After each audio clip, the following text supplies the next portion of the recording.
ఈ ఆదివారం చాలా శక్తివంతమైనటువంటిది. మాఘమాసంలో వచ్చే అమావాస్యను మౌని అమావాస్య అంటారు.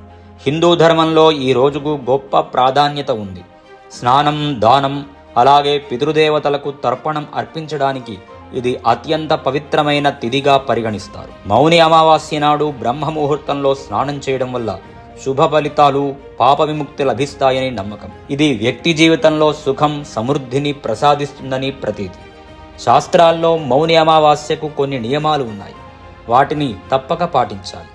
ఈసారి మౌని అమావాస్య జనవరి 18 ఆదివారం నాడు వచ్చింది. ఈ పవిత్రమైన రోజున సూర్యోదయానికి ముందు బ్రహ్మ ముహూర్తంలో స్నానం చేయడం అత్యంత శుభప్రదంగా భావిస్తారు. ఇలా చేయడం వల్ల అద్భుతమైన ఫలితాలు లభిస్తాయని అంటారు. అమావాస్య స్నానం చేసేటప్పుడు తలపై తెల్ల జిల్లేడు ఆకును ఉంచుకుని శివనామస్మరణ చేయాలి.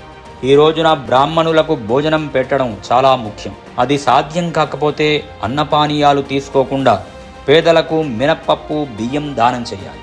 అమావాస్య తిథి పితృదేవతలకు అంకితం చేసినటువంటి రోజు కావడం వల్ల సాయంత్రం వేళ దక్షిణ దిశలో ఆవ నూనె దీపాన్ని తప్పకుండా వెలిగించాలి. ఈ రోజున ప్రధాన ద్వారం వద్ద కూడా దీపాన్ని వెలిగించాలి.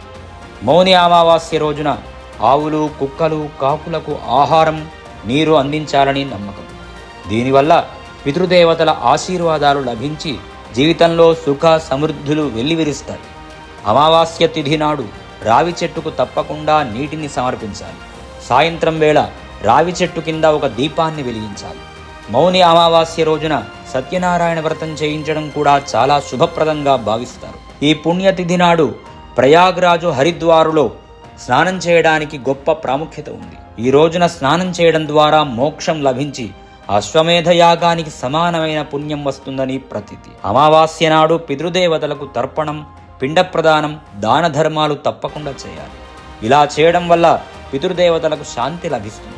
జీవితంలో ఎదురయ్యే అడ్డంకులు తొలగిపోతాయి. మౌని అమావాస్య రోజున మాంసం, చేపలు, వెల్లుల్లి, ఉల్లిపాయలు వంటి వాటిని పొరపాటున కూడా తినకూడదు. మౌని అమావాస్య రోజున కోపం, లోభం, ప్రతికూల ఆలోచనలకు దూరంగా ఉండాలి. అలా చేయకపోతే వ్రత ఫలితం పూర్తి స్థాయిలో లభించదని పితృదేవతలు ఆగ్రహిస్తారని అంటారు.